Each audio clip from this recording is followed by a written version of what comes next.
Bonjour tout le monde, aujourd'hui on se retrouve dans un nouveau tutoriel où je vais vous présenter les filtres de rapport, c'est-à-dire filtrer une dimension grâce à des fonctions que nous propose Web Intelligence.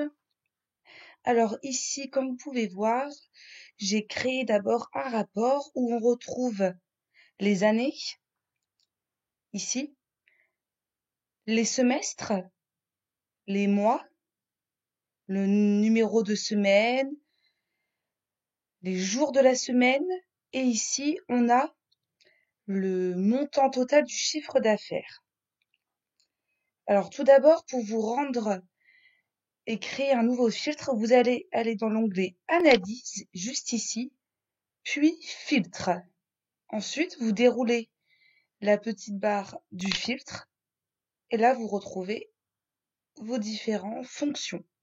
Nous, on va d'abord commencer à ajouter un filtre. Alors, ici, il va falloir cliquer sur Ajouter un filtre et je vais sélectionner Calendar Year, car en effet, ce que je vais vouloir faire, c'est sélectionner le chiffre d'affaires seulement pour l'année 2013. Donc, on sélectionne égal à,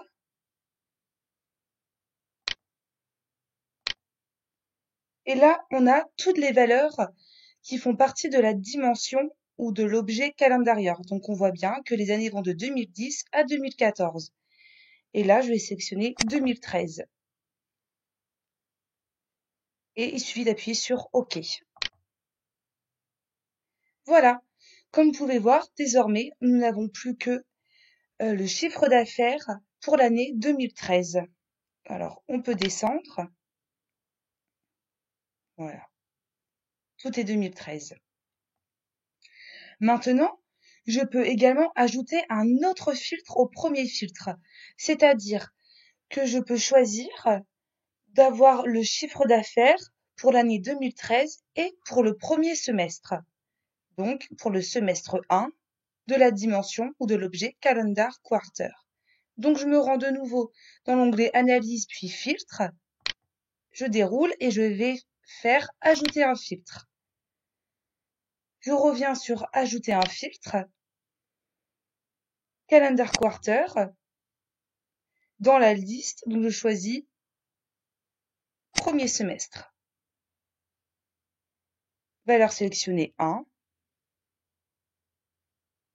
OK.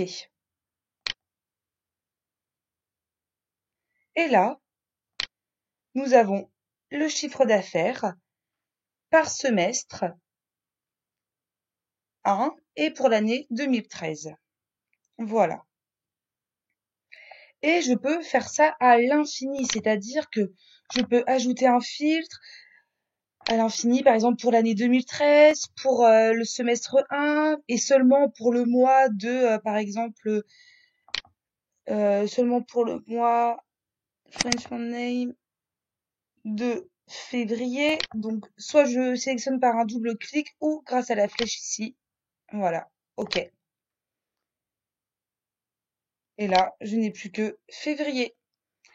Ensuite, si vous voulez supprimer un filtre, il suffit de vous rendre de nouveau dans l'onglet Analyse puis Filtre.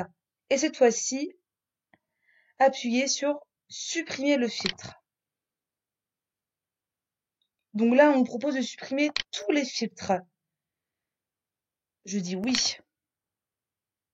Et voilà, nous retrouvons le rapport initial. Ensuite, on va reprendre le premier filtre donc de l'année 2013. OK. Ajouter encore un filtre. Et aussi, maintenant, je peux supprimer mon filtre, soit ici, en appuyant sur supprimer le filtre, ou ici. Ou alors, je peux également modifier mon filtre. Par exemple, au lieu de sélectionner l'année 2013, je vais vouloir sélectionner l'année 2014. Modifier le filtre. Là, on me dit d'appuyer sur le bouton d'actualisation, donc qui est juste ici. et j'appuie sur 2014. Là, on voit bien que j'ai du coup dans mon fil les années 2013 et 2014, sauf que moi, je veux seulement 2014, donc je sélectionne 2013 et je renvoie. OK, voilà. Vous savez désormais comment filtrer vos rapports et vos dimensions. Je vous dis à la prochaine. Au revoir.